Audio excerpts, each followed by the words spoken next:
Hello students, अस्सलाम वालेकुम and welcome back to my channel. मैं हूं इंजीनियर उस्मान खान और आज आपको पढ़ाऊंगा अल्केन्स।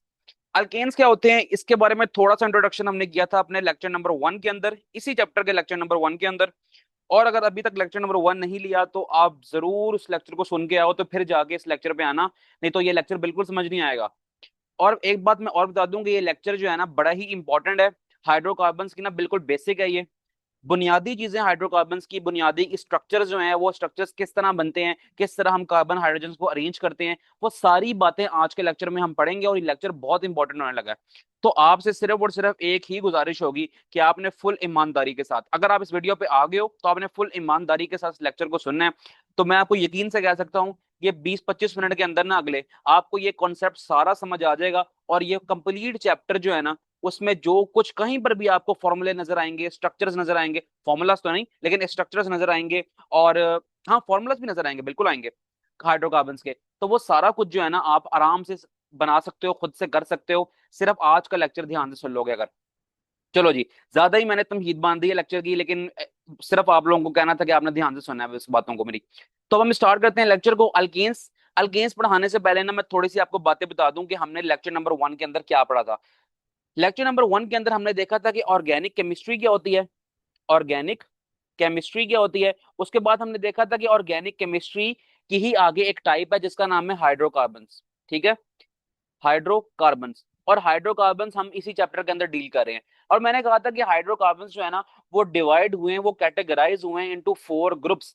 किस बुनियाद पर? इस बुनियाद पर कि उनका स्ट्रक्चर किस तरह का है। तो वो 4 डिफरेंट टाइप्स के जो हाइड्रोकार्बन्स के ग्रुप थे ना, एक का नाम था अल्केन्स। अल्केन्स जो कि हम आज पढ़ेंगे। एक का नाम था अल्कीन्स। एक का नाम है अल्काइंस। और एक है एरोमेटिक। आई थिंक यही सब कुछ हमने पढ़ा था लेक्चर नंबर 1 में, तो मैं सिर्फ उसका खुलासा कर रहा हूँ। तो उसने कहा था कि हम जस्ट सिर्फ और सिर्फ ना अल्केन्स को पढ़ेंगे इस चैप्टर के अंदर। यानी कि आप ये इस तरह कह सकते हो कि क्लास 9 के अंदर हम जस्ट अल्केन्स को ही डील करने वाले हैं। तो अल्केन्स क्या होते हैं उनको हम सबको आज, इन सब चीजों को ना अल्केन्स को डिटेल से समझेंगे आज के लेक्चर के अंदर। और एक चीज आपको याद होगी कि हमने मीथेन का जिक्र किया था लेक्चर नंबर 1 में। Methane CH4। हाँ, तो वो CH4 जो है ना वो अल्केन्स का ही पहला मेंबर है। अब ये मीथेन कैसे बना, मीथेन के अंदर कार्बन हाइड्रोजन हम किस तरह डिसाइड करेंगे, ये सारा कुछ आज के लेक्चर में पढ़ेंगे। तो अब हम स्टार्ट करते हैं अपने इस लेक्चर को। तो हम पहली जो इसने लाइन लिखी है ना, वो कहता है कि अल्केन्स जो है ना वो सिंपलेस्ट फैमिली है हाइड्रोकार्बन्स की। क्यों सिंपलेस्ट फैमिली हम उसको कह रहे हैं? क्योंकि जो इसके अंदर कार्बन कार्बन कार्बन बॉन्ड हो या फिर कार्बन हाइड्रोजन बॉन्ड हो, ये सिंगल बॉन्ड होता है इसके अंदर, जस्ट सिंगल बॉन्ड होता है। कोई कॉम्प्लेक्स स्ट्रक्चर नहीं होते, सीधे सीधे इन्होंने अपने आप को अरेंज किया हुआ होता है। कभी सीधे होते हैं, स्ट्रेट चेन की फॉर्म में होते हैं, कभी ब्रांच चेन की फॉर्म में होते हैं। जिस तरह की भी फॉर्म में होते हैं वो सब आज हम देखेंगे, लेकिन ये इतने मुश्किल नहीं होते, ये सिंपलेस्ट टाइप होते हैं। जो अल्कीन्स होते हैं इनके अंदर डबल बॉन्ड होते हैं, अल्काइंस के अंदर ट्रिपल बॉन्ड होते हैं, और जो एरोमेटिक है उन्होंने अपने आप को रिंग्स की फॉर्म में अरेंज किया होता है। तो ये सारे के सारे कॉम्प्लेक्स स्ट्रक्चर्स होते हैं, लेकिन जो अल्केन्स है ना ये बेचारा मासूम सा है, और ये हमें इतना मुश्किल नहीं करवाएगा हाइड्रोकार्बन्स पढ़ाने के अंदर।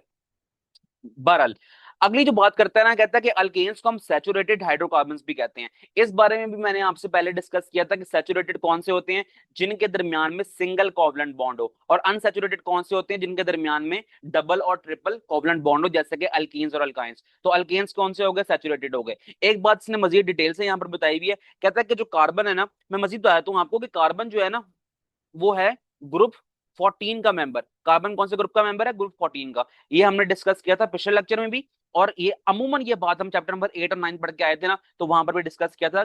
कार्बन ग्रुप 14 का मेंबर है, और इसको इसी मुनासिबत से हम इसको, इसका जो ग्रुप है पूरा, सो कार्बन फैमिली बोलते होते हैं। कार्बन ग्रुप 14 का, तो उसके आउटर मोस्ट शेल के अंदर 4 इलेक्ट्रॉन्स होंगे ना, तो ये इलेक्ट्रॉन डोनेट करेगा ना ही किसी से एक्सेप्ट करेगा, बल्कि ये बनाएगा कोवलेंट बॉन्ड। अब ये जो कोवलेंट बॉन्ड बना रहा है ना, तो कार्बन की वैलेंसी भी हमें आउटर मोस्ट के इलेक्ट्रॉन्स देखते हुए, जो कि 4 हैं, इसको देखते हुए ये बात हम कह सकते हैं कि कार्बन की वैलेंसी भी 4 की है। इट मींस कि कार्बन जो है ना 4 बॉन्ड बनाने का अहल है। कार्बन 4 बॉन्ड बनाएगा। ठीक है, इस तरह समझ लो 4 बॉन्ड किस तरह बनाएगा, ये सारा कुछ अभी मैं डिस्कस करूंगा आने वाले जो हमने मुश्किल मुश्किल स्ट्रक्चर्स देखने हैं ना अभी उनके अंदर। अच्छा, इतने मुश्किल नहीं है, परेशान नहीं होना, लेकिन अभी देख लोगे, जब समझ लोगे तो वो आसान ही लगेंगे। अगली बात हम करते हैं कि जो कार्बन बॉन्ड बना रहा है ना वो किससे बनाएगा? कार्बन कार्बन से बॉन्ड बनाएगा या फिर कार्बन हाइड्रोजन से बॉन्ड बनाएगा? हाइड्रोकार्बन्स के अंदर यही तो खास बात है, सिर्फ और कार्बन और सिर्फ हाइड्रोजन, इन दो एलिमेंट्स को हमने डील करना होता है। कार्बन कार्बन का बॉन्ड होता है और कार्बन और हाइड्रोजन का बॉन्ड होता है। और खास तौर पे हम अल्केन्स पढ़ रहे हैं तो इनके दरमियान में जो बॉन्ड होगा वो सिंगल कोवलेंट बॉन्ड होगा, हमें ज्यादा परेशान भी नहीं करेगा। यहां तक बात होगी क्लियर।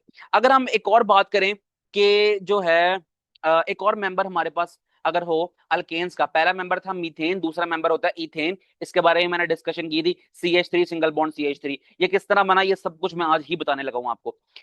अब अभी के लिए रुकते हैं, हम इथेन का ये फॉर्मूला किस तरह बने तो इन्होंने बता दिया, लेकिन हम डिटेल यहाँ पर नहीं जाएंगे, हम डिटेल में जाएंगे थोड़ी देर बाद। यहाँ पर कहता है कि एक और हम देखेंगे कि जनरल फॉर्मूला जो अल्केन का होता है वो होता है CnH2n+2। CnH2n+2, और ये जो N होता है ना ये रिप्रेजेंट करता है कि हम कार्बन कितने लगा रहे हैं। अच्छा, अगर मैं CnH2n+2 को मान लूं, इस बात का मतलब ये है कि Cn हो गया, ये जो 2n है 2 मल्टीप्लाई हो रहा है n के साथ, और +2 हो रहे हैं यानी कि हाइड्रोजन उसके हिसाब से अरेंज हो रहे हैं। अब Cn है ना, अगर मैं कहता हूँ कि ना मेरे पास कार्बन जो है ना 2 है तो मैं C2 लगा दूंगा यहाँ पर, ठीक है, n की जगह 2 लगा दूंगा। और जब मैं कहूंगा कि मेरी n की वैल्यू 2 थी, जिस तरह मैंने कार्बन में भी 2 लगाया, तो मैं लगाऊंगा H, 2 2 4 और +2 6, तो हमारे पास C2H6 बन जाएगा, जो कि क्या होता है इथेन ही होता है। लेकिन इस चीज को भी मैं एंड पर दोबारा रिवाइज कराऊंगा ताकि आपको ये चीजें भूले ना। अभी के लिए जस्ट आपने देखा कि हमारे पास जनरल फॉर्मूला अल्केन का होता है CnH2n+2, और हम n जो है वो डिसाइड करता है कि हमारे पास कितने नंबर ऑफ कार्बन है। तो जो n की वैल्यू हम कार्बन में पुट करते हैं, यहाँ पर वही n की वैल्यू हम हाइड्रोजन के अंदर पुट करते हैं। अभी तक बातें समझ आ रही हैं? आ रही होंगी उम्मीद है। अल्केन्स का जो सिंपलेस्ट मेंबर है यानी कि पहला मेंबर है उसका नाम है मीथेन, जिसका फॉर्मूला होता है CH4। और इसने अपने आप को अरेंज किस तरह किया होता है, C यहाँ यहाँ यहाँ यहाँ बॉन्ड बना के हाइड्रोजन हाइड्रोजन, यहाँ पर भी हाइड्रोजन यहाँ पर भी हाइड्रोजन, इस तरह इसने अपने आप को अरेंज किया होता है। जो बाकी कंपाउंड्स है ना, बाकी जो मेंबर्स हैं, मीथेन से अगला इथेन फिर प्रोपेन, उन सबको भी हम देखेंगे उनके स्ट्रक्चर्स किस तरह के होते हैं, आगे बुक वालों ने बनाए भी हैं। अच्छा जी, अब ना यहाँ पर एक बात इजाफी आ रही है, कहता है कि ये जो है ना ऑर्गेनिक कंपाउंड्स को अगर हम देखें ना तो ये बड़े ही कॉम्प्लेक्स किस्म के होते हैं। ऑर्गेनिक कंपाउंड्स हैं भी बहुत ज्यादा, इनके स्ट्रक्चर्स वगैरह भी बहुत ज्यादा हैं, तो इनको याद करना ना मुश्किल होता है। तो अब क्या किया है, एक ऑर्गेनाइजेशन है, जिस तरह आप पढ़ते हैं ना फिजिक्स के अंदर चैप्टर नंबर 1 के अंदर आपने पढ़ा होगा SI यूनिट्स, तो SI यूनिट में भी यही बात की थी ना कि 1960 में कॉन्फ्रेंस हुई थी, तो सिस्टम इंटरनेशनल एक कमेटी बैठी थी, तो उन्होंने डिसाइड किया था कि हमने हर क्वांटिटी को ना कोई स्पेसिफिक यूनिट देना है, जिसको हम बेस यूनिट्स भी कहते थे। उसी बात को ज़हन में लो। इसी तरह केमिस्ट्री की भी एक ऑर्गेनाइजेशन है, उसका नाम है the international union of pure and applied chemistry. ये एक ऑर्गेनाइजेशन है, उसने फिर एक तरीका तरीका इंट्रोड्यूस कराया कि हम किस तरह ऑर्गेनिक कंपाउंड्स को नाम दे सकते हैं, और उस तरीके का नाम दिया आयुपैक नोमेनक्लेचर। अब पता लग गया आयुपैक नोमेनक्लेचर क्या होगा। आयुपैक नोमेनक्लेचर एक तरीका है कि हम ऑर्गेनिक कंपाउंड को किस तरह नाम दे सकते हैं। अब आयुपैक के मुताबिक हमने नाम देने किस तरह है, उसके लिए हमें यहां पर दी गई हैं 3 basic terminologies. 3 terminologies, number 1 root है, फिर सफिक्स है, फिर प्रीफिक्स है। अब ये रूट क्या बला है, सफिक्स क्या है, प्रीफिक्स क्या है, थोड़ा थोड़ा यहाँ पढ़ते हैं, फिर आगे रिएक्शंस नहीं बल्कि स्ट्रक्चर्स देखेंगे तो वहां पर मजीद बातें क्लियर होती जाएंगी। अब जो रूट है ना वो हमें बताता है number of carbon atoms in the longest continuous chain. एक हम कार्बन की चेन बना रहे हैं, कार्बन कार्बन कार्बन कार्बन जोड़ रहे हैं आपस में, ठीक है, तो इसके अंदर ये हमें बताता है कि कितने नंबर ऑफ कार्बन हैं। अब मैंने कहा था ना कि हाइड्रोकार्बन में हम कार्बन कार्बन बॉन्ड पढ़ते हैं, और कार्बन बहुत लंबी चेन्स बना सकता है। लेक्चर नंबर 1 में मैंने कहा था कि कार्बन बहुत लंबी लंबी चेन्स बना सकता है। तो देख लो, एक मैंने चेन बनाई है 4 कार्बन वाली, तो रूट हमें ये बताता है कि इसके अंदर नंबर ऑफ कार्बन कितने हैं। अब देखो, मैंने एक चेन बनाई है, इसमें ना 4 कार्बन है। अगर मैं एक चेन बनाऊंगा जिसके अंदर 3 कार्बन होंगे, तो हमें रूट यही बता रहा है कि इसके अंदर नंबर ऑफ कार्बन 3 है। आ गई ना बात समझ? अभी तक के लिए बात सिर्फ यही है, आगे स्ट्रक्चर्स देखेंगे ना तो मजीद मैं रिलेट करता जाऊंगा चीजों को, तो आपको याद हो जाएगा। आगे बढ़ते हैं हम। सफिक्स क्या होता है? सफिक्स कहता है it is added after the root and tell us about the class of organic compound. अच्छा, हमें सफिक्स ये बताता है कि हमने एक चेन बना ली, रूट में हमने एक चेन बना ली, उसके बाद ये हमें ये बताएगा कि ये चेन के अंदर कितने नंबर ऑफ आप कह लें कि कोवलेंट बॉन्ड्स आने हैं। ठीक है, ये कौन सी क्लास पे डिपेंड करता है, यानी कि कौन सा ग्रुप पढ़ रहे हैं हम। अगर आप देखो, मेरी बात सुनना गौर से, अगर मैं कार्बन कार्बन कार्बन एक चेन ये बना रहा हूँ 3 कार्बन वाली, ये तो हो गया रूट। अच्छा, मैं अब एक और चेन बनाता हूँ कि कार्बन कार्बन कार्बन मैंने बना लिए, लेकिन यहां पर मैं डबल बॉन्ड बना देता हूं। तो आप मुझे बताओ कि इस वाली चेन में और इस वाली चेन में कोई फर्क है? आपका जवाब होगा यस सर, बिल्कुल फर्क है इसमें। लेकिन मैं आपको कहूंगा यार देखो, इसमें तो नंबर ऑफ कार्बन 3 है, इसमें भी नंबर ऑफ कार्बन 3 है, तो आप कैसे कह सकते हो इसके अंदर चेंज है? आप कहोगे सर ये देखिए, इसके दरमियान में सिंगल सिंगल बॉन्ड है और यहाँ पर डबल डबल बॉन्ड है, तो ये कोई और ग्रुप है और ये कोई और ग्रुप है। तो बिल्कुल हाँ, सफिक्स हमें यही बताएगा कि इसके अंदर कौन सा ग्रुप इस्तेमाल हुआ है, और ग्रुप की आइडेंटिफिकेशन हम किस तरह करते हैं, हम करते हैं नंबर ऑफ बॉन्ड्स के साथ। अगर अल्केन्स होगा तो सिंगल बॉन्ड होंगे, अगर अल्कीन्स होगा तो डबल बॉन्ड होंगे। आगे ये बात समझ समझ के सफिक्स क्या होता है, उम्मीद है कि समझ आ गई होगी, नहीं आई तो वीडियो को पीछे करो, मैंने बड़ा जबरदस्त तरीके से समझाया है, आपको आ जाएगी समझ। अब ये, अब हम पढ़ते हैं प्रीफिक्स। हमने ना यहाँ पर देखो एक, बल्कि ये आ गई एग्जाम्पल, ये पूरी की पूरी ना हमने एक बनाई है रूट, यानी कि एक पूरी कंटिन्यूअस चेन बनाई है, बन गई है। इसके दरमियान आपने देखा कि सिंगल सिंगल सिंगल बॉन्ड है, फिर आपने फौरन आइडेंटिफाई कर लिया, हाँ ये जो सिंगल सिंगल बॉन्ड है ना, ये अल्केन सीरीज को डिनोट कर रहा है, डिनोट कर रहा है, अल्केन्स को डिनोट कर रहा है ये तो। फिर आपने देखना है प्रीफिक्स के बारे में। अच्छा, आपको रूट भी पता लग गया, एक लॉन्गेस्ट चेन, फिर आपने बॉन्ड देख के ये भी बता दिया कि ये अल्केन सीरीज को डिनोट कर रहा है। मेरे से फंबल हो रहा है बार बार, ये वर्ड डिनोट कर रहा है, आई एम सॉरी।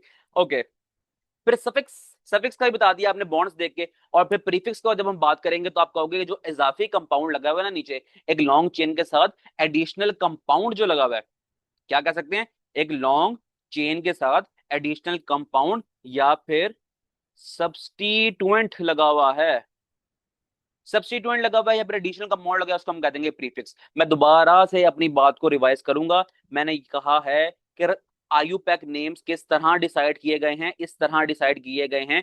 सबसे पहले हम देखेंगे रूट को, कि हमारे पास कौन सी कंटिन्यूअस चेन है जिसके अंदर कितने नंबर ऑफ कार्बन हैं। फिर हम देखेंगे सफिक्स को, कि इसके दरमियान में कौन सा ग्रुप डिस्कस किया गया है। अगर सिंगल बॉन्ड है तो आप फौरन आइडेंटिफाई कर लो कि ये अल्केन्स ग्रुप को डिस्कस किया गया है। फिर हम बात करेंगे प्रीफिक्स की, और प्रीफिक्स होता है कि कंटिन्यूअस चेन के साथ कौन सा इजाफी कंपाउंड अटैच्ड है, तो ये होता है प्रीफिक्स। आगे ये बात समझ के आयुपैक ने किस तरह आइडेंटिफाई किया सारा कुछ, लेकिन ये मैं आपको मजीद आगे जाने से पहले ना, अब यहाँ पर जो टेबल बना हुआ है ना, इसके बारे में चीजें सिखाऊंगा कि हमने किस तरह ग्रुप के मेंबर्स को अरेंज करना है। ओके जी, यहां पर लिखा हुआ है रूट और लिखा है नंबर ऑफ कार्बन। रूट में हमने पढ़ा था कि कौन सी चेन है और कौन सी चेन में कितने नंबर ऑफ कार्बन अवेलेबल हैं। अब रूट हमें क्या सिखाता है, कि ये देखो ये लिखा हुआ है रूट का पहला मेंबर मेथ, METH मैथ। तो मैथ जहां पर आएगा ना, वहां पर नंबर ऑफ कार्बन होंगे सिर्फ एक, यानी कि हम वो ऑर्गेनिक कंपाउंड लिखेंगे जिसके अंदर सिर्फ और सिर्फ एक कार्बन होगा। जैसे कि अच्छा बताता हूँ, मीथेन होगा, लेकिन मैथ के आगे ANE कैसे आएगा, ये बात हमने हमें बताई है सफिक्स ने, कि कौन सा ग्रुप हम इस्तेमाल कर रहे हैं। अगर तो हम यहाँ पर पढ़ रहे हैं, यहाँ पर हम पढ़ रहे हैं अल्केन्स, और यहाँ पर हमने एक स्ट्रक्चर भी देखा कि देखो सिंगल सिंगल बॉन्ड बना हुआ है, तो हमने इसको भी देखा, और इसको देखते हुए ही हमने डिसाइड किया कि ये अल्केन्स ग्रुप है, इसलिए हम मेथ के आगे एन लगा देंगे, तो ये बन जाएगा मीथेन। मैथ किसको डिनोट कर रहा है, रूट को कर रहा है, और एन किसको डिनोट करेगा, सफिक्स को डिनोट करेगा। यानी कि मैं कुछ इस तरह कह सकता हूँ कि सफिक्स हमें बता रहा है कि कौन सा ग्रुप है, जो हमने एन लगाया, ANE एन, और रूट हमें ये बता रहा है कि इसमें नंबर ऑफ कार्बन कितने हैं, और जितने नंबर ऑफ कार्बन होंगे उस हिसाब से हम उसका नाम दे देंगे। तो जिसमें एक कार्बन होगा उसको हम मैथ बोलेंगे, इसके अंदर दो कार्बन होंगे उसको हम एथ बोलेंगे, एथ बोलो, इथ बोलो, जो मर्जी बोलो। और जिसके अंदर तीन होगा उसको प्रॉप बोलेंगे, इसके अंदर चार होगा उसको बट बोलेंगे, इसके अंदर पांच कार्बन होंगे उसको पेंट बोलेंगे, इसके अंदर छह कार्बन होंगे उसको हेक्स बोलेंगे। इसी तरह आप बाकी नाम भी पढ़ सकते हो। और अगर मैं बात करूं रूट की, तो मैंने बात कर ली ना कि रूट्स के अंदर मैथ एथ प्रॉप लगा हुआ है, तो अगर यहाँ पर सबके आगे मैं एन लगा दूं, ANE ane, ANE ane, ANE ane, तो ये क्या डिसाइड कर रहा है, ये सफिक्स को डिसाइड कर रहा है। अच्छा, मैं अगर आपसे पूछता हूँ कि मैं अल्केन सीरीज को नहीं पढ़ा, मैं अल्कीन सीरीज को पढ़ रहा हूँ, किसको, ALKENE, अल्कीन सीरीज, जो कि अल्कीन दूसरा ग्रुप है, इसके अंदर डबल बॉन्ड होता है।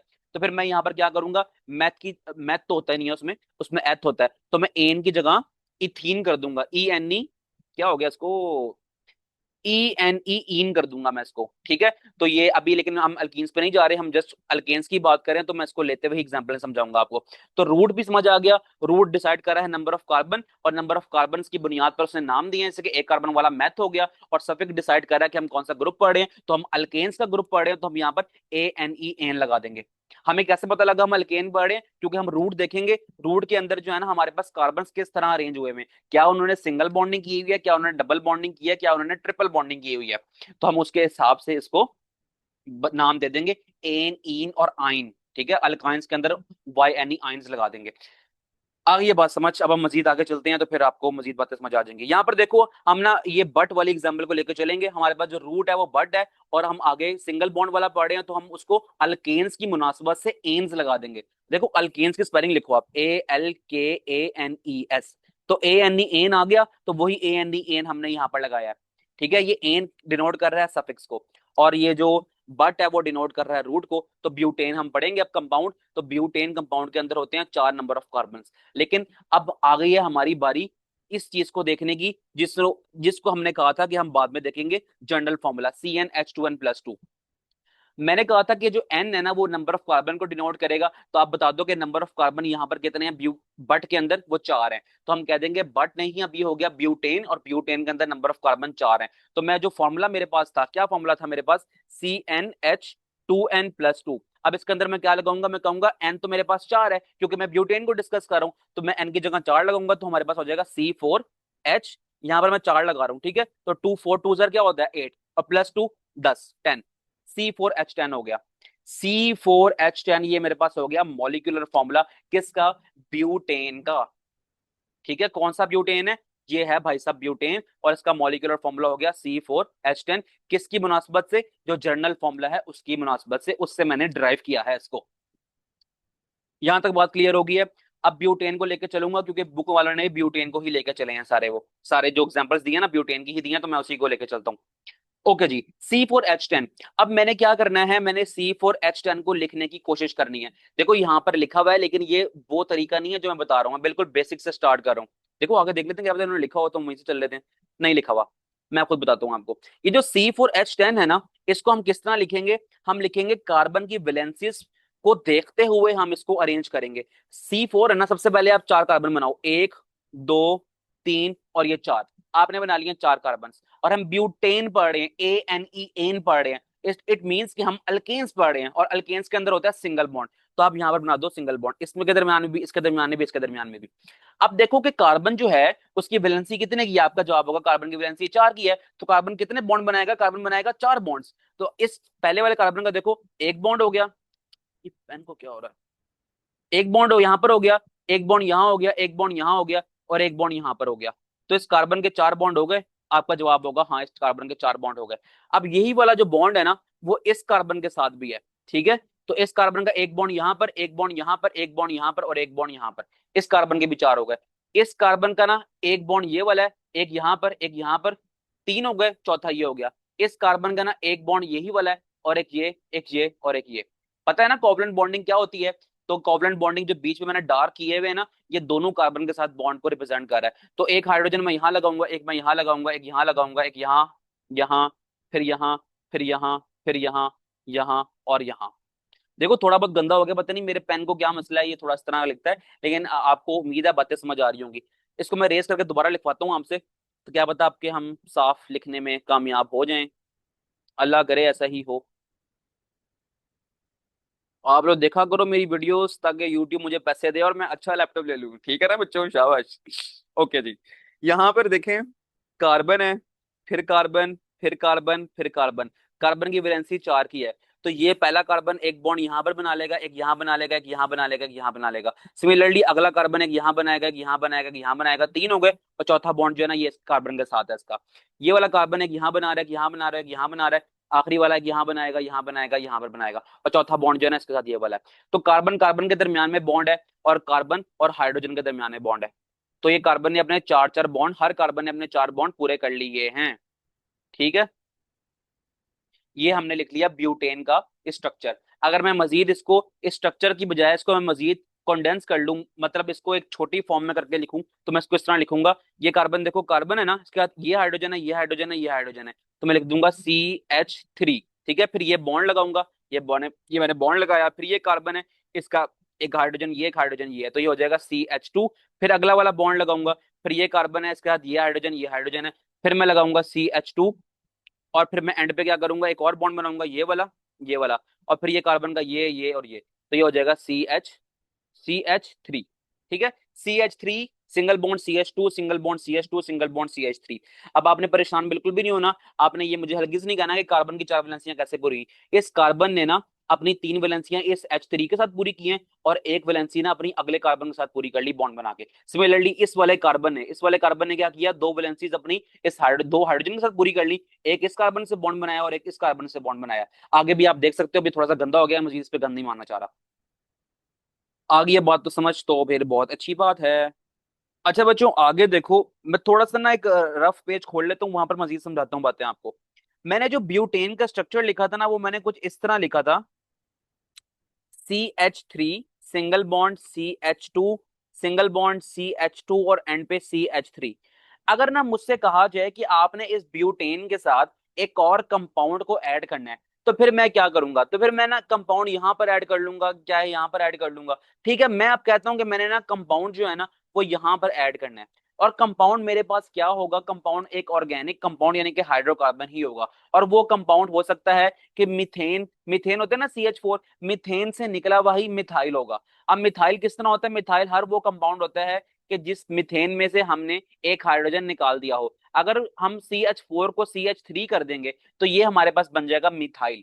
CH4 को CH3 कर देंगे तो क्या बन जाएगा? मिथाइल। CH4 होता है मीथेन, अगर एक हाइड्रोजन हम इसमें कम कर देंगे तो ये हो जाएगा मिथाइल। इसी तरह मैं अगर बात करूं ना मेंबर नंबर 2 की, मेंबर नंबर 2 मैं कैसे निकालूंगा? CnH2n+2 से निकालूंगा ना। तो N की जगह मैं नंबर ऑफ कार्बन पुट करूंगा। जब मैं नंबर ऑफ कार्बन 2 पुट करता हूं तो H हमारे पास आ गया, 2 2 4 + 2 6 आ गया, तो मेरे पास C2H6 आ गया। अब मैं C2H6 में से एक हाइड्रोजन कम कर लूं तो मेरे पास बन जाएगा C2H5। तो C2H6 को मैं बोलूंगा अल्केन की निस्बत से इथेन। ठीक है, और इसको C2H5 को मैं बोल दूंगा क्या? इसको मैं बोल दूंगा इथाइल। ठीक है, इथाइल। ओके। तो अब ये मीथेन में से मिथाइल बनाना है CH3, तो मैं CH3 यहाँ पर एक कंपाउंड लगा रहा हूँ। अब जब मैं यहाँ पर CH3 मैंने कंपाउंड मिथाइल लगा दिया ना, तो मेरे जहन ने फौरन ये बात क्लिक की कि यार आप ये देखो कि आपने कार्बन की 4 वैलेंसीज फुलफिल करनी है। तो यहाँ पर अगर मैं इस वाले कार्बन की बात करूं, इसकी 4 की बजाय 5 वैलेंसीज फुलफिल कर दी हमने, और 5 वैलेंसीज तो हमारा कॉन्सेप्ट ही सारा गलत हो जाएगा। जो हमने आउटर मोस्ट शेल में स्टेबिलिटी करनी थी और प्रॉपर कोवलेंट कंपाउंड बनाना था, वो तो हो गई नहीं। वो किस तरह मुझे पता लगा? कि मैंने कहा कि यार ये जो कार्बन है ना, इसके साथ 2 वैलेंसीज फुलफिल किए हुई हैं इस हाइड्रोजन ने। दो तो ये हो गई, एक इस कार्बन ने इस अगले वाले कार्बन से की हुई है, और इस वाले कार्बन ने इस वाले कार्बन से फुलफिल की हुई है। ठीक है, तो ये हमारे पास 4 बॉन्ड तो पहले से थे, इजाफी मैंने बॉन्ड बना दिया, तो फिर ये तो 5 बॉन्ड हो गए। और 5 बॉन्ड तो कार्बन बनाता नहीं है, कार्बन हमेशा 4 बॉन्ड बनाता है क्योंकि इसकी वैलेंसी ही 4 है।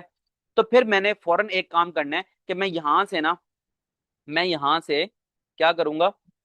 सी एच मैंने पहले यहां पर क्या लगाया था? CH2, अब मैं इसको कर दूंगा CH। ठीक है, अब मैं इसको कर दूंगा CH, ताकि मेरी कार्बन की वैलेंसीज फुलफिल हो गई। तो अब आपका सवाल होगा कि सर ये तो हमारा ब्यूटेन का फॉर्मूला ही सारा खराब हो गया। ब्यूटेन में तो हमने पढ़ा था कि हमारे पास होता है C4H10 होता है, तो यहाँ पर तो हमारे पास नंबर ऑफ हाइड्रोजन हैं वो तो कम हो गए। इस पूरी चेन की अगर हम बात करें, इसमें नंबर ऑफ हाइड्रोजन तो कम हो गए। तो फिर मैं आपको कहूंगा कि अगर हमने कोई नया सब्स्टिट्यूएंट ऐड करना होता है या फिर कोई नया प्रीफिक्स ऐड करना होता है, तो हम इस तरह ही करते हैं, एक हाइड्रोजन कम करते हैं और उसके साथ नया कंपाउंड को अटैच कर देते हैं। ठीक हो गया बात? अब यहां पर हम बात करेंगे, जो मैंने डब्बा बनाया है ना कंटिन्यूअस चेन को, इसको मैं क्या बोलूंगा? इसको मैं बोलूंगा ये हमारे पास है रूट। ठीक है, और ये हमारे पास, और इसके दरमियान दरमियान चूंकि सिंगल बॉन्ड है, सिंगल बॉन्ड की वजह से अब हमारे पास 4 कार्बन वाला रूट है ना, तो रूट हमारे पास 4 कार्बन वाला है, तो इसकी मुनासबत से मैं यहाँ पर बट लगा दूंगा। और हमारे पास दरमियान में सिंगल सिंगल बॉन्ड है, तो मैं यहाँ से सिंगल बॉन्ड अल्केन्स में होते हैं तो अल्केन्स की निस्बत से ANE लगा दूंगा, तो ब्यूटेन बन गया। और मेरे पास क्या हो गया? नया एक कंपाउंड, मैंने नया एक यहाँ पर प्रीफिक्स ऐड किया है, तो इसको हम बोलेंगे प्रीफिक्स। ठीक है, नया मैंने सब्स्टिट्यूएंट ऐड किया, उसको बोल दूंगा मैं प्रीफिक्स होता है। तो इस तरह हम एक कंटिन्यूअस चेन के अंदर प्रीफिक्स को ऐड करते होते हैं। तो ये थोड़ा बहुत कॉन्सेप्ट अगर आपको समझ आ गया तो यार बहुत अच्छी बात है, नहीं आया तो वीडियो को पीछे करके दोबारा देखना। अब अपना यहाँ पर चलते हैं दोबारा से। कहाँ पढ़ रहे थे हम? हाँ, बल्कि यहीं पर ही पढ़ रहे थे। चलो, ये सारी बातें जो सफिक्स वाली बात हो गई थी, बट वाली बात हो गई थी, सफिक्स वाली बात हो गई थी, मैंने सफिक्स कहा था ना आपको। यहाँ पर मैंने आपको क्या बताया था? हाँ, एन जो मैंने लगाया है वो सफिक्स की उससे लगाया है, मुझे याद नहीं आ रहा मैं क्या बता रहा था, लेकिन दोबारा बता देता हूँ। कंटिन्यूअस चेन जो लगाई है ना मैंने डब्बे में बंद किया है, ये रूट हो गई, और रूट की वजह से मैंने बट लगा दिया क्योंकि नंबर ऑफ कार्बन 4 हैं। सिंगल बॉन्ड मैंने देखा, सिंगल बॉन्ड की वजह से मैंने सफिक्स देख लिया, पहचान लिया, और सफिक्स हमारा अल्केन हो गया, और अल्केन की मुनासबत से मैंने ANEN लगा दिया। और इजाफी जो ग्रुप लगाया हुआ है यहाँ पर उसका नाम है प्रीफिक्स, तो प्रीफिक्स ये CH3 हो गया। तो ठीक है, दोबारा मैंने बात रिवाइज कर दी अपनी। अब यहाँ पर हम चलते हैं नीचे, तो नीचे जो है ना यहाँ पर हमें इसने सेम यही बताया हुआ है, कहता है जो डब्बा है ना, डब्बे के अंदर जो हमने ब्यूटेन लिखा हुआ है, ठीक है, बट लिखा है 4 कार्बन वाला, एन हमारा ऑर्गेनिक कंपाउंड हो गया, और साथ में हमने ये जो लगाया हुआ है ना CH3, तो ये CH3 हमारे पास प्रीफिक्स हो गया। और आगे क्या बताया हुआ है, the name of only branch methyl will be added to the name, ठीक है, जो CH3 हमने ऐड किया ना, इसका नाम हमने क्या किया है, ये है मिथाइल, इसको आप ब्रांच बोल लें, इसको आप सब्स्टिट्यूएंट बोल लें, सब्स्टी सब्स्टिट्यूएंट जो मर्जी स्पेलिंग होती है देख लेना अब इसकी, या फिर आप इसको प्रीफिक्स बोल लो, ठीक है, सारे नाम हो सकते हैं इसके। तो ये मिथाइल है। अब ये क्या है, मिथाइल है। अब इस मिथाइल है, और ये पूरा हमारे पास क्या था, ब्यूटेन था। अब लेकिन याद करो, ब्यूटेन में से एक हाइड्रोजन कम है ना, तो वो हाइड्रोजन हमने एक बॉन्ड खत्म किया और एक बॉन्ड हमने मिथाइल के साथ बना दिया, जिसकी बिना पर हमारे पास ये ब्यूटेन ही रहेगा। लेकिन ब्यूटेन से पहले हम एक चीज और लगा देंगे, इसको कह देंगे मिथाइल ब्यूटेन, क्योंकि हमने यहाँ पर मिथाइल ग्रुप लगाया है CH3। अब आगे चलते हैं। अब वो कहता है कि आपने नंबरिंग देनी है, आप क्या इस वाले को नंबर 1 कार्बन लोगे या फिर इस वाले को नंबर 1 कार्बन लोगे, किसको कार्बन की गिनती में पहले लेके आओगे। तो इसका तरीका बताता है, कह रहा है आपने इसको देखना है कि हमारे पास जो जो ब्रांच है ना, या फिर आप ब्रांच कह लो, या फिर आप इसको ये कह लो कि हमारे पास जो सब्स्टिट्यूएंट है, या फिर आप कह लो कि जो प्रीफिक्स है, वो प्रीफिक्स किस कार्बन के पास लगा है। आप मुझे बताओ कि इस कार्बन के पास प्रीफिक्स लगा हुआ है या इस कार्बन का प्रीफिक्स लगा हुआ है। आपका जवाब होगा इसका लगा हुआ है, तो मैं इसको 1 दूंगा, इसको मैं 2 दूंगा, इसको मैं 3, इसको मैं कहूंगा 4।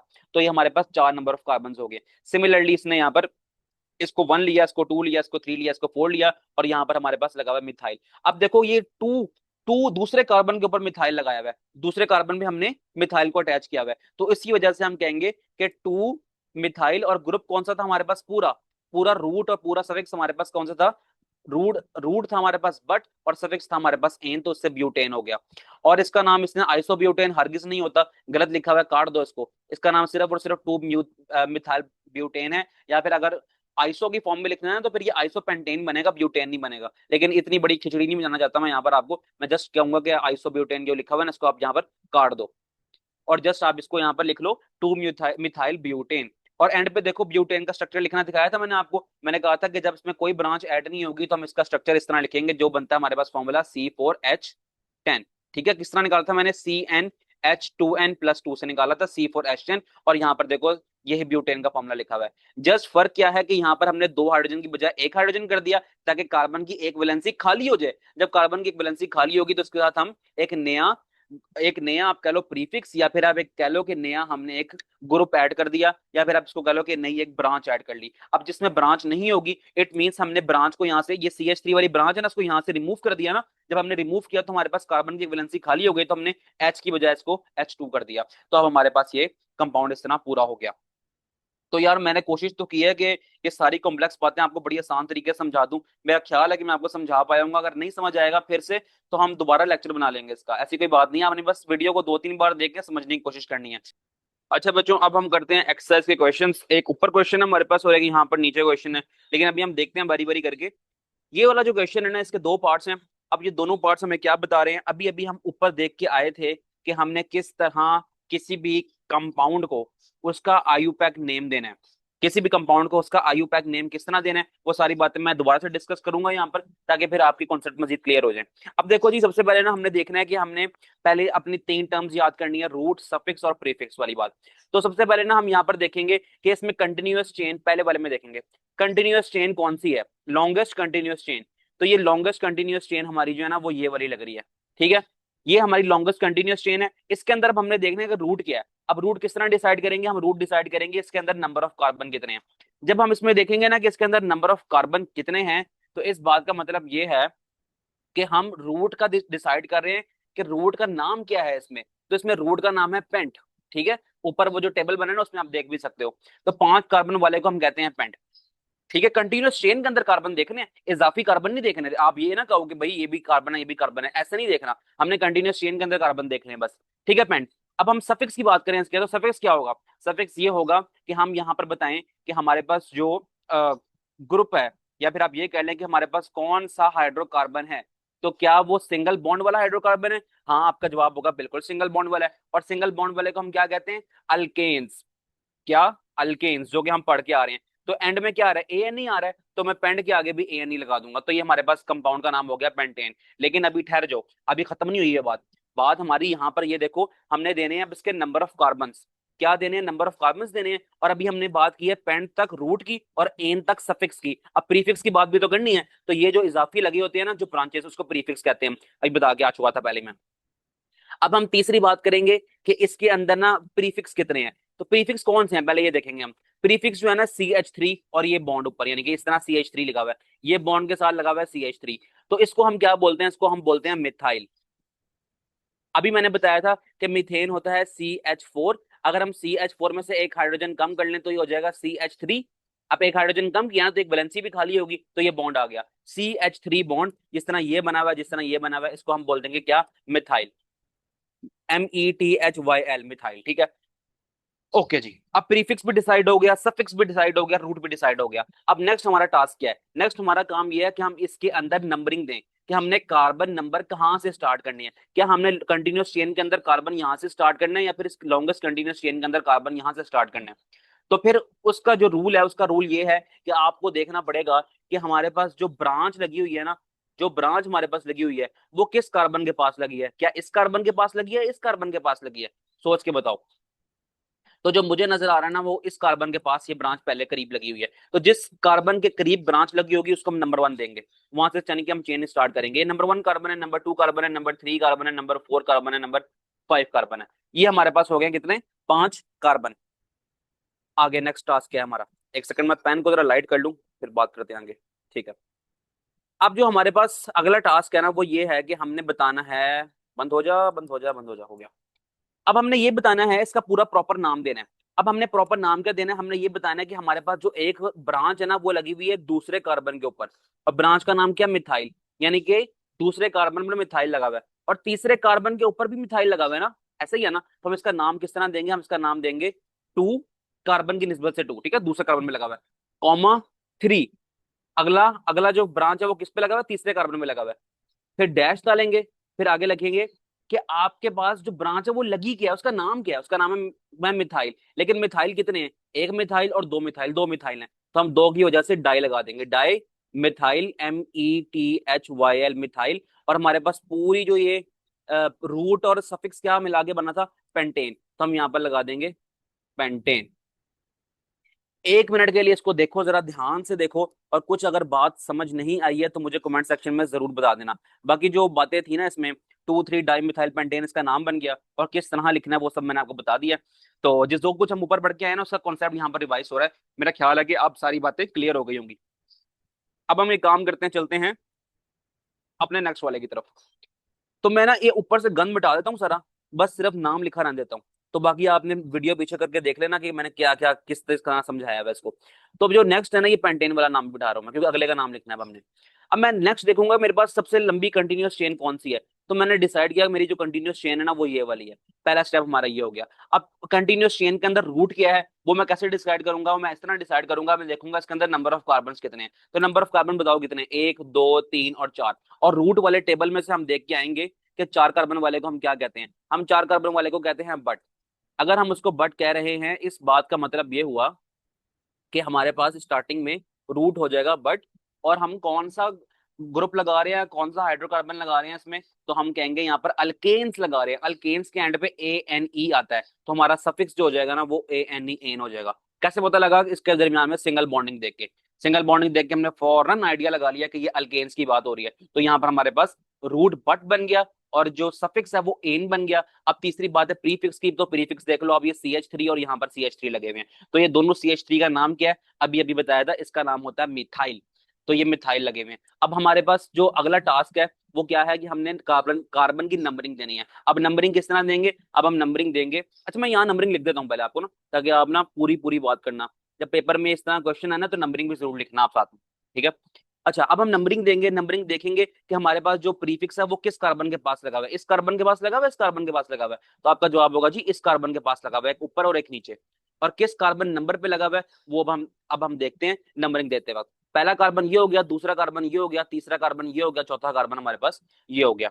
अब हमने यहाँ पर ये देखेंगे कि हमारे पास मिथाइल लगा हुआ है दूसरे कार्बन पे, और मिथाइल लगा हुआ है दूसरे कार्बन पे, यानी कि दूसरे कार्बन के ऊपर ही दो मिथाइल लगे हुए हैं। तो इसका नाम हम किस तरह देंगे, 2 कॉमा 2, फिर डैश, पे लिखेंगे डाई, पे लिखेंगे मिथाइल, और फिर नाम क्या है पूरा, और पढ़ के आए थे ना ब्यूटेन, तो ब्यूटेन लिख दो, BUTANE। तरीकाकार देख लो, ध्यान से समझ लो कि किस तरह मैंने स्पेलिंग लिखी है और मैंने किस तरह नाम दिया है। अब ये टू टू, फिर आगे डैश लगाना है, और फिर डाई डाई मिथाइल लिख रहे हैं ना, तो डाई यानी कि दो मिथाइल हैं, दो मिथाइल है ना, एक ये और एक ये मिथाइल, तो दो की वजह से डाई आ गया, डी, डाई का डी कैपिटल, और मिथाइल और ब्यूटेन इन दोनों का जो पहला पहला अल्फाबेट है ना वो सब स्मॉल, इनके सारा कुछ स्मॉल चलेगा, बस डाई को आपका डी जो है ना कैपिटल लिखना है यहाँ पर।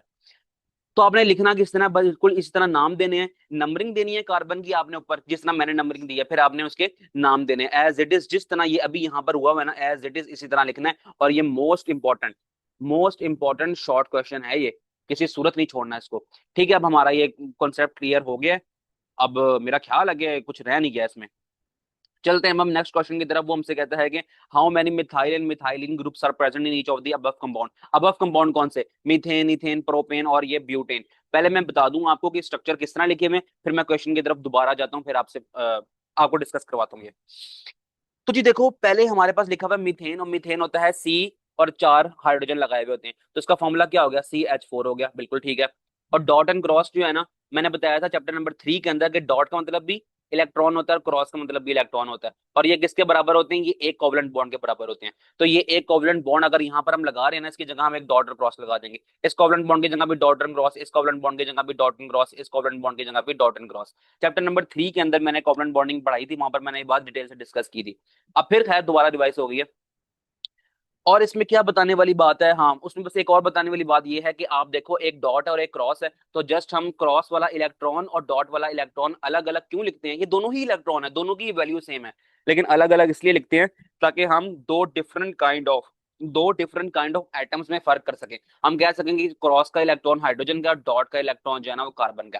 तो ठीक होगी बात यहाँ तक। अब हम चलते हैं आगे, और अगला वाला देखते हैं, हमारे पास है इथेन। इथेन में दो कार्बन है और हाइड्रोजन देखो, एक दो तीन चार पांच छह। इस कार्बन के साथ कार्बन एक बॉन्डिंग यहाँ पर की हुई है, कार्बन चार बॉन्डिंग कर सकता है ना, चार कोवलेंट बॉन्ड बना सकता है क्योंकि ग्रुप 14 का मेंबर है। तीन तीन बॉन्ड यहाँ हो गए और चौथा बॉन्ड हो गया इस कार्बन के साथ। सिमिलरली अगले वाले कार्बन ने एक बॉन्ड इस हाइड्रोजन से, एक बॉन्ड इस हाइड्रोजन से, एक बॉन्ड इस हाइड्रोजन से, तीन हो गए। और चौथा जो है ना वो इससे ही किया हुआ है, यानी कि mutual sharing of electrons, covalent bond बनाया हुआ है दूसरे कार्बन से। तो ये कार्बन इस तरह बॉन्ड अपने पूरे करें। तो अब हम यहाँ पर, आप मुझे बताओ कि यहाँ पर कितने नंबर ऑफ कार्बन हैं, दो कार्बन और तीन हाइड्रोजन है। तो ये वाले का नाम हो गया CH3। CH3 बीच में क्या सिंगल बॉन्ड, तो मैंने सिंगल बॉन्ड लगा दिया, और ये हमारे भी CH3 है, तो फिर हम लगा देंगे, मिटा देता हूँ जरा मैं इसको, फिर यहाँ पर हम कर देंगे CH3, तो हो जाएगा CH3 सिंगल बॉन्ड CH3, और इसका नाम हो गया ethane. Dot and cross structure आप देख सकते हो। प्रोपेन की बात करें, तो प्रोपेन में भी यहाँ पर आप देखो CH3 सिंगल बॉन्ड CH2, ठीक है, ये CH3 था, फिर ये वाला बॉन्ड लगाया मैंने, फिर ये मैंने CH2 लगाया, मैं फिर ये वाला बॉन्ड लगाऊंगा, ठीक है, मैंने यहाँ ये बॉन्ड लगाया, और फिर एंड पे क्या है CH3, तो मैं मिटा रहा हूँ इसको। अब एंड पे आप देख लो CH3 है, तो CH3, CH2 single bond CH2 single bond CH3, हमारे पास का नाम हो गया प्रोपेन। और ब्यूटेन तो मैंने बहुत बार लिखवाया है, और ये ब्यूटेन यहाँ पर आ गया, तो बाकी बातें क्लियर हो गई हैं। अब हम एक काम करते हैं, क्वेश्चन से देखते हैं क्वेश्चन हमसे क्या पूछ रहा है। बताओ कि कितने मिथाइल और कितने मिथाइलिन ग्रुप हैं इन चारों कंपाउंड्स के अंदर। मिथाइल मैंने बताया कि CH3 होता है, ठीक है, और साथ में एक बॉन्ड खाली, यानी कि एक वैलेंसी खाली है, इसके ऊपर कुछ और आ सकता है, क्योंकि हमने CH4 से CH3 निकाला है ना, एक हाइड्रोजन रिमूव किया है, तो एक बॉन्ड की जगह भी तो आनी है। और मिथाइलिन क्या होता है CH2, और यहाँ पर इजाफी दो बॉन्डिंग, ठीक है, दो बॉन्ड यानी कि दो की जगह कुछ और आ सकता है स्टेबल कंपाउंड करने के लिए। तो मिथाइलिन होता है CH2 बॉन्ड बॉन्ड, और CH3 सिंगल बॉन्ड होता है मिथाइल, मिथाइलीन, ठीक है, और ये हो गया मिथाइल, मिथाइलीन, हाँ ठीक लिखी गई है स्पेलिंग। अच्छा जी, अब आपको अगर ये बॉन्डिंग वाला मसला करता है तो कोई मसले की बात नहीं, जस्ट आप याद कर लो कि जो CH3 है वो मिथाइल है, और CH2 जो है ना मिथाइलीन है, इस तरह तो याद कर सकते हो ना, इस तरह याद कर लेना, मिथाइल CH3 मिथाइलीन CH2, बस। अब बताने हमने कि हमारे पास, मैं सारा कुछ मिटा रहा हूँ, ठीक है, ताकि ना बातें ना मजीद साफ सुथरी नजर आए लिखी हुई। अब मुझे आप बताओ कि ये जो मिथेन है इसके अंदर ना कितने मिथाइल हैं कितने मिथाइलीन है। तो हम मिथाइल देखेंगे, ये देखो ये CH3, हमें मिथाइल तो नजर आ गया, एक मिथाइल नजर आ गया हमें, लेकिन मिथाइलीन कहाँ पर है, मिथाइलीन नजर नहीं आ रहा, जस्ट एक हाइड्रोजन बचा है, और मिथाइलीन तो CH2 होता है, कहाँ से एक और हाइड्रोजन लाएं, कहाँ से एक और कार्बन लाएं, तो ये पॉसिबल नहीं है। तो हम यहाँ पर कहेंगे कि इसके अंदर है वन, एक है मिथाइल, एक है मिथाइल, और जीरो है मिथाइलीन, ठीक है, आगे चलते हैं। यहाँ अच्छा, आप मुझे अब ये ना कहना कि जिन्ना सर अगर हम मिथाइल ना लिखें, जस्ट मिथाइलिन लिख दें, ये CH2 लिख दें, ठीक है, तो ये ऐसा नहीं होगा। पहले हम मिथाइल को डिस्कस करेंगे, फिर मिथाइलिन की तरफ जाएंगे। इसको इस तरह याद करो। आगे चलते हैं।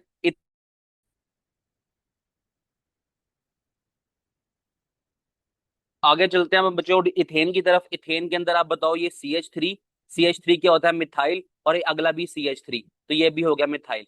तो हम कहेंगे यहाँ पर हैं दो मिथाइल। अब मिथाइलिन तो बेचारे बचे नहीं, तो हम कह देंगे जीरो मिथाइलिन, जीरो मिथाइलिन। यार राइटिंग गंदी शंदी आ रही है इसके ऊपर, लेकिन परेशानी है ना, बता तो रहा हूँ साथ साथ के क्या है। आगे चलते हैं प्रोपेन। प्रोपेन के ऊपर आप ये देखो, ये लगा हुआ है CH3, ठीक है, तो ये हो गया मिथाइल। ये भी लगा हुआ है CH3, ये भी हो गया मिथाइल।